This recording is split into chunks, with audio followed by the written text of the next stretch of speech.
ជាច្រើនអ្នកទាំងអស់គ្នាហើយនេះខ្ញុំនឹងបើនិយាយអំពីមិត្តភក្តិ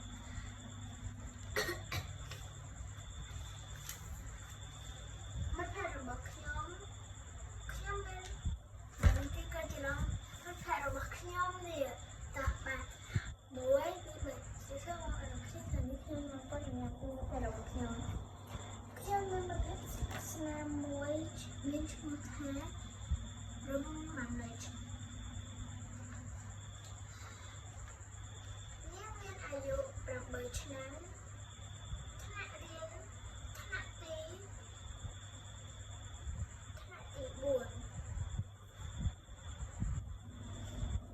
នាងមានមាឌគឺម៉ងកម្ពស់ប្រហែល1.50 ម៉ែត្រសម្បុរក្នុងស្រអែមតែដល់លេងម្ដងយើងតែងតែស្លៀកអ្វីដែលស្អាតដែលសមរម្យដែលស៊ីវិល័យនិងមិនស៊ីណាស់ខ្លាំងពេកទេហើយការនិយាយរបស់គេគឺរៀងយកបន្តិចបើតែនិយាយច្បាស់ហើយលេងវិញ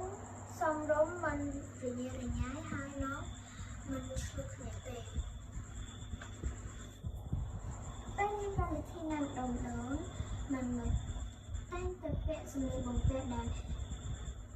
សំរុំដែល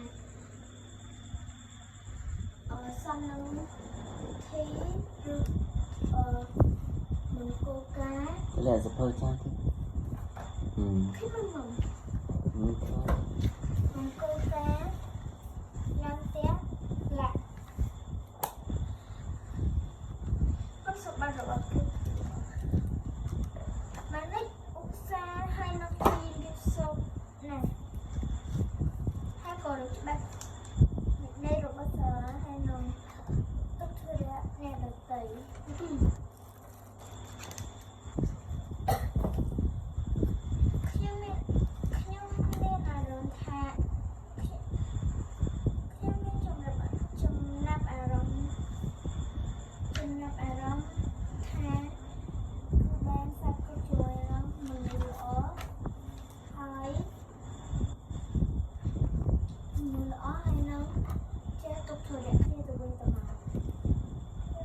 chui tục thời đẹp này bây giờ mau men